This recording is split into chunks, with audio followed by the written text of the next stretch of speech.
Okay, here we are. The broadcast hasn't officially started.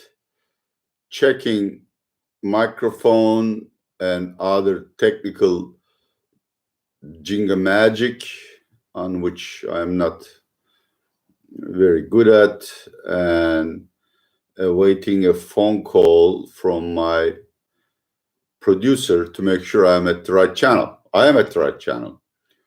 There are already some people joining our broadcast. I want to thank them. Do you hear me and do you see me? Hello, hello. Do you hear me? Yes, you hear me and you see me. Today, I want to talk about our neighbors, Iran, Iraq, and Syria, simply because stability and prosperity is a regional concept. And if our neighbors are not doing well, neither will we. And unfortunately, things are not going well in these three countries. Each of them have different set of problems, and somewhat and somehow these will reflect to Turkey. This is the analysis I'll be doing. In general, Middle East is very hard hit by COVID-19 and falling oil prices. Of course, falling oil prices is good for Turkey, but Middle East is a customer in many respects, such as tourism, our construction contracting services, our goods, in particular processed food, textiles, etc. So the decline of Middle East, as well as the flaring up of new conflicts, is not good for Turkey. This is the kind of stuff I want to talk about. And I want to start with Iran, which is the linchpin of the region and essentially runs Iraq and large parts of Syria, both from an economic and COVID-19 perspective. Okay, it is 2:30 Istanbul time, and you are officially at Real Turkey channel. I am your host, Atilla Yeşilada, imprisoned in his own house, and shall remain here probably until the end of the century because our beloved president refuses to declare a national curfew, which seems to be the only way to stop this damn virus. Today, I want to talk about Turkey's Devil's Triangle, namely our three southern neighbors, Iran, Iraq, and Syria. Each of these countries have different problems of their own, but unfortunately, in combination, these problems do reflect back to Turkey. And in addition to its own economic problems and the spread of the virus, Turkey will have to deal with the problems coming from the neighbors. So I thought it is very important to understand what's going on in these three countries to make conclusions, to draw conclusions about Turkey, to see the future in a wholesome sense. Let's start with Iran because it essentially runs Iraq or most of Iraq, and of course is President Assad's patron. Iran is in deep trouble. Even before COVID-19 reared its ugly face, Iran was in deep trouble because of public unrest as oil revenues declined. It couldn't maintain its extensive welfare safety net, and people were extremely unhappy about the rising level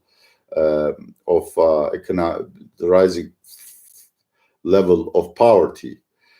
Iran suppressed these protests with its usual violent ways, but they never ended. And then COVID-19 came to the country. Officially, there are more than 50,000 cases. Death numbers, I don't remember. Of course, official numbers in these countries, either intentionally or because of undercounting, are not very reliable. Opposition sources claim at least 19,000 people are dead. I really don't know. I don't want to make any disparaging comments on Iranian health authorities, but the situation is completely out of control.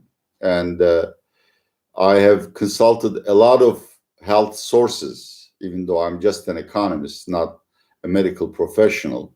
And there seems to be only two surefire ways to prevent the spread of this epidemic? A, testing, which Iran doesn't do because it doesn't have the resources.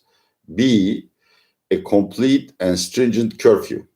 Iran doesn't do that as well. In fact, President Rouhani is talking about starting low-risk activities, economic activities, in a week or so, which in my view is a tremendous mistake. Of course, Iran is also very active in the region. It sends spies, activists, militia to Iraq and then onwards to Syria. This is why the virus is spreading rapidly in these two countries. It is also trying to control the politics of Iraq and Syria. Iran's economic collapse is going to change the regional dynamics in many ways. A, in the first scenario, Iran could embroil in such public unrest that it will not be able to retain its control over Iraq and Syria, which in my view is a good case because these countries will be able to decide their own fate. From a purely and very cold-hearted perspective, it is also good for Turkey because Turkey will be able to exert more economic and political influence on Iraq and will be able to dictate better peace terms to Syrian President Assad. The second scenario is as Iranian economy collapses, Iran lashes out. It attacks American forces in Iraq, as it has already started to do so. And it tries to sabotage the energy production and transmission facilities in the Gulf, hoping that this way sanctions will be lifted or that oil prices will go up. That's a scary scenario for which Americans are preparing. I don't know if they're being realistic about that. But in any case, Iran's economic and social collapse presents a huge threat of instability for the entire region. Of course, Iran used to be a major trading partner of Turkey. Trade, except natural gas, has completely ended. And as the decline in Iran accelerates, there are a lot of illegal migrants coming through our southern provinces, which are, in my view, one of the vectors carrying the virus to Turkey, unknowingly perhaps, a lot of asymptotic cases. Moving on to Iraq, Iraq too was embroiled in huge public protests, which are still going on. Essentially, obviously, the country is divided in through ethnic/denominational groups, the Kurds, the Sunnis versus the Shia, but also keeping Kurds apart. The Arab population is also divided between a pro-Iran and anti-Iran camp. And these are now contesting very viciously power. Several prime ministers have been proposed, but none have received a vote of confidence. Neither will the new one. Zarifi, I believe, I'm really sorry, I'm bad with names, will do so. And this power struggle is destroying Iraq's social cohesion, as well as its capacity to fight with the virus. I found out, obviously, this is a personal observation, that fighting the epidemic is much simpler if there is a bond of trust between the government and the people. When that trust erodes, people don't believe what the government says. People don't want to be tested because they're afraid the information is going to be used against them one way or other. Or they simply, don't pay any attention to the announcements by the government. And this is one of those situations. Iraq is in the worst possible case. Its oil revenues collapsed. I think one of the Iraqi authorities today sounded the warning that Iraq, within a month or two, may not be able to pay the salaries of civil servants, which means even more public unrest. A civil war is a possibility.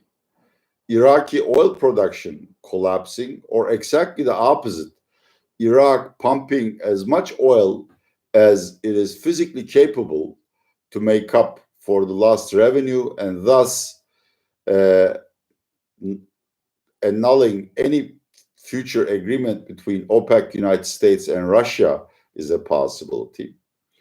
But again, from Turkey's perspective, of course, migration.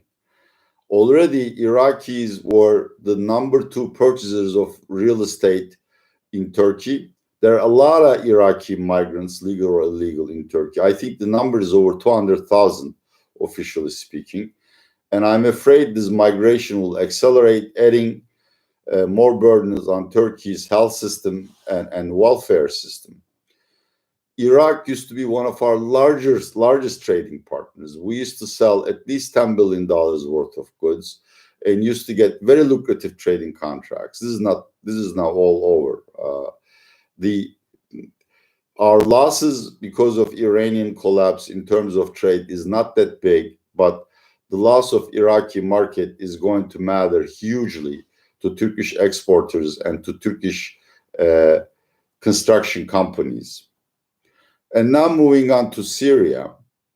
Syria never mattered too much economically to Turkey, though we tried. But politically it matters because we have 4 million Syrian refugees in Turkey who will not return to their homeland if Assad wins the war. This is why I maintain that Turkey must retain a military presence in Syria to force Assad into an honorable peace, by which I mean Assad must accept a coalition with the opposition members and international oversight to make sure that refugees returning home will not lose life or limb, as the saying goes. For that, we need to keep our current dominions such as Idlib, Afrin, and the territories to the east of Euphrates. While saying that, I must also make the disclosure that I completely disapprove the human rights abuses and alleged crimes of war committed against local populations by Turkey's allies, the Free Syrian Army, or whatever those bunch of hooligans are called nowadays. I hope Turkey would try these people and punish them for anything they have done to the local population. But anyhow, the thing is, Syria has only 1 or 10 official COVID-19 cases. Nobody believes these numbers. Once again, I'm not accusing the Syrian government of lying. It's just that they don't know. I mean, half of the hospitals in Syria are destroyed by Russian jets for one reason or other. Half of Syria is not under Assad's control. It's either controlled still by the remnants of ISIS or by the Kurdish administration. They have no money or administrative capacity to test against COVID-19. In my view, and not only in my view, but in the view of UN, WHO, and other international health charities, Syria is a disaster waiting to happen. Most important district or province is Idlib. This is where Turkey is fighting. Turkey and pro-Turkey rebels are fighting the Syrian army, where I think there is only one hospital left. And everybody in the province is a refugee. Sometimes a refugee 4 times over. That is, they have moved from Hama, Aleppo, even Damascus, and have been just chased away by Syrians and Russian jets.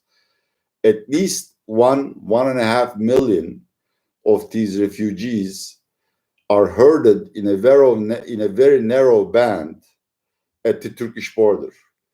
Turkey is trying to help. Europe is sending tiny amounts of help. We're building houses, etc. As it has started in Greece, are just an excellent breeding ground for the virus. And if COVID-19 comes to Idlib, and many health authorities think it will be a catastrophe of proportions. I read sources which predict at least 200,000 deaths, which is a human.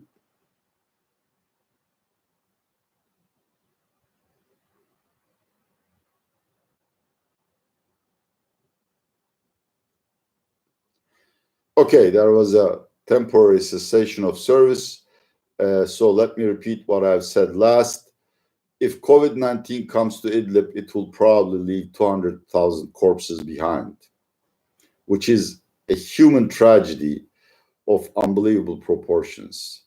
As well, look, north of Idlib is essentially a Turkish dominion. It's a Turkish protectorate. So we will have to send medical help. Turkish health facilities and health staff are already overstretched. They are barely coping with the escalating COVID-19 cases. Now, if we send some of them to Syria, Turkey will suffer. The efforts to fight the virus would slow down. If we don't send help, these people will try to penetrate Turkey, will infiltrate Turkey. I mean, I don't blame them. And we may end up with 5 million or more Syrian refugees, many of them infected and asymptomatic, escalate or accelerate the spread of the virus. So Idlib is a very critical situation.